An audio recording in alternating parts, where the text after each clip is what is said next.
Dictation start होगा 5 second बाद। Start. जब दुनिया में कोई कहता है भारत, तो उस भारत का अर्थ एक भूगोल होता है, एक संस्कृति होती है, उसका इतिहास, उसका वर्तमान होता है, या इसे और भी कई तरह से सोचा जा सकता है। भारत का अर्थ इस देश पर शासन कर रही भारतीय जनता पार्टी या लंबे समय तक यहाँ शासन कर चुकी भारतीय राष्ट्रीय कांग्रेस भी नहीं होता। एक बार आपातकाल के दौरान देवकांत बरुआ ने कह दिया था कि इंदिरा गांधी भारत है और भारत इंदिरा गांधी, तो अगले ही आम चुनाव में इस देश के लोगों ने उन्हें इस गलती का सबक भी दे दिया था। Paragraph change.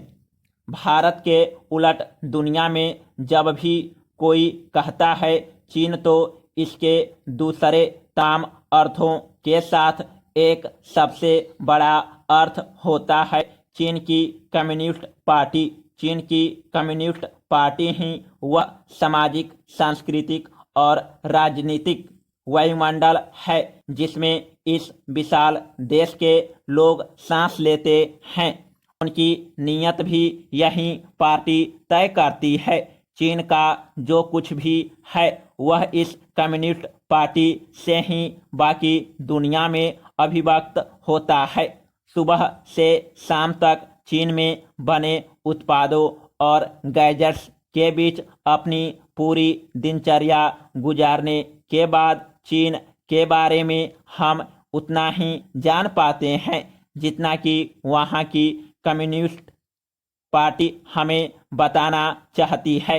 आधुनिक चीन के जितने भी किस्से कहानियाँ हमारे पास हैं, वे या तो चीन की कम्युनिस्ट पार्टी के जरिए हमारे पास पहुँचे हैं, या फिर पश्चिम के उन देशों में लगे नैरेटिव बनाने वाले कारखानों में ढाले गए हैं, जिनकी चीन से आपत्ति सिर्फ इतनी है कि दुनिया का इतना बड़ा और इतना महत्वपूर्ण भूगोल सिर्फ एक कम्युनिस्ट पार्टी में कैसे बदल गया। Paragraph change.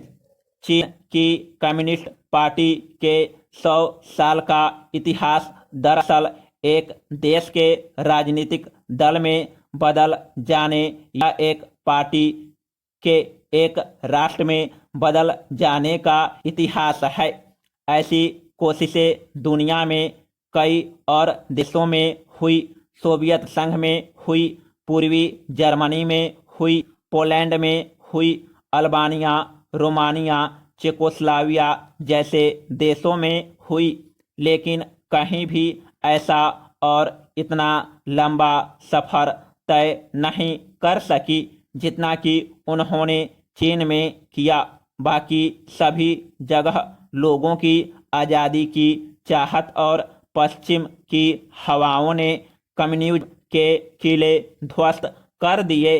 तब यह लग रहा था कि साम्यवाद के एक दलीय सपने की अंतिम नियति हर जगह यही है, लेकिन चीन इस धारणा के सामने अपवाद बनकर खड़ा हो गया, और यह अपवाद उस धारणा से ज़्यादा बड़ा हो गया।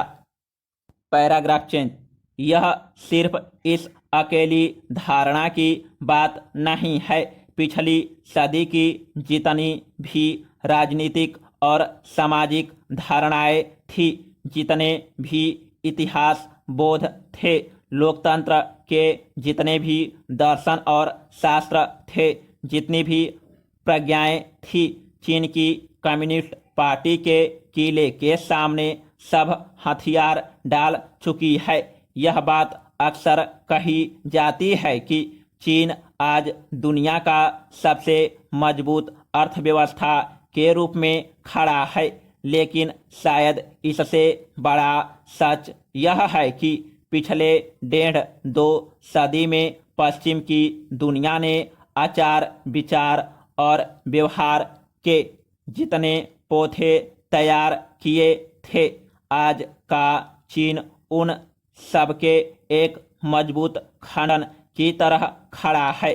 यहाँ यह जिक्र भी जरूरी है कि चीन की कम्युनिस्ट पार्टी खुद जिस विचार पर खड़ी है वह भी पश्चिम से आयातित साम्यवाद ही है, लेकिन उसके बाद इस पार्टी ने दुनिया की वैचारिक हवाओं को रोकने के लिए जो फौलादी दीवार खड़ी की उसके आगे तो शायद मिंग राजवंश द्वारा तैयार चीन की महान दीवार भी शर्मा जाए।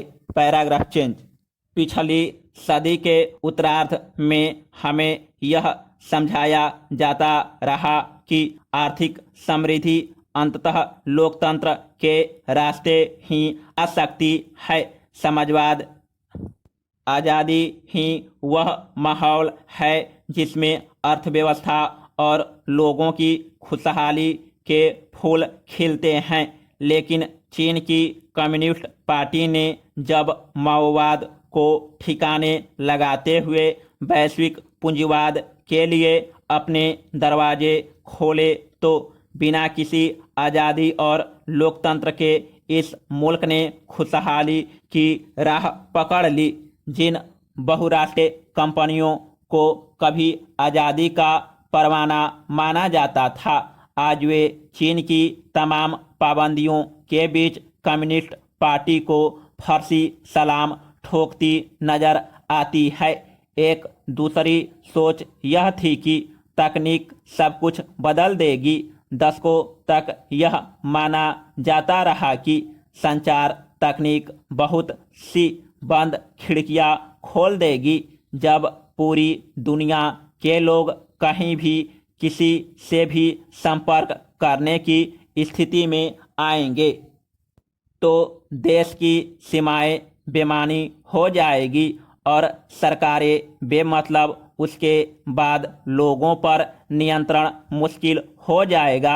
चीन की कम्युनिस्ट पार्टी ने न सिर्फ यह साबित किया कि तकनीक पर लगाम लगाए बिना लोगों को कई तरह की आज़ादी से दूर रखा जा सकता है, बल्कि उसने इस तकनीक का इस्तेमाल अपने नियंत्रण का दायरा बढ़ाने के लिए भी किया।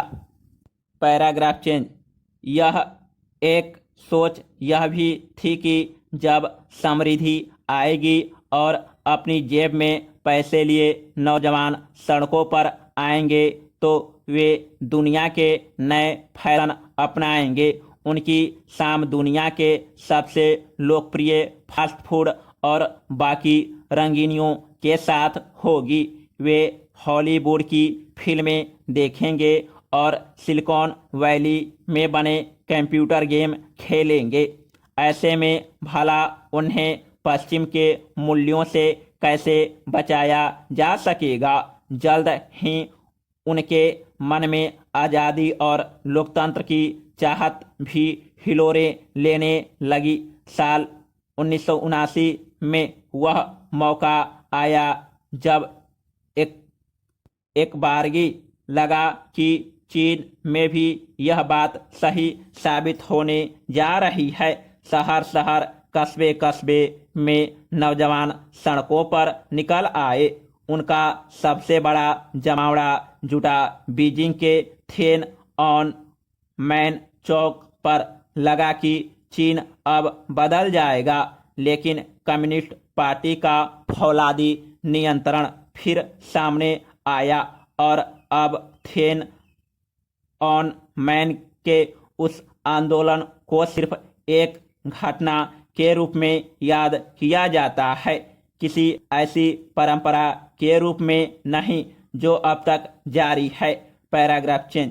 चीन की कम्युनिस्ट पार्टी के 100 साल और उसके कर कमलों से चीन में जो कुछ भी हो रहा है वह महज चीन का आंतरिक मामला नहीं है। यह सब अब पूरी दुनिया के लिए चिंता का विषय बन गया है, क्योंकि यह पार्टी अब पूरी विश्व व्यवस्था को प्रभावित करने और उसे बदलने के लिए निकल पड़ी है। एक ऐसी पार्टी जिसकी निष्ठाओं में आज़ादी और लोकतंत्र के लिए कोई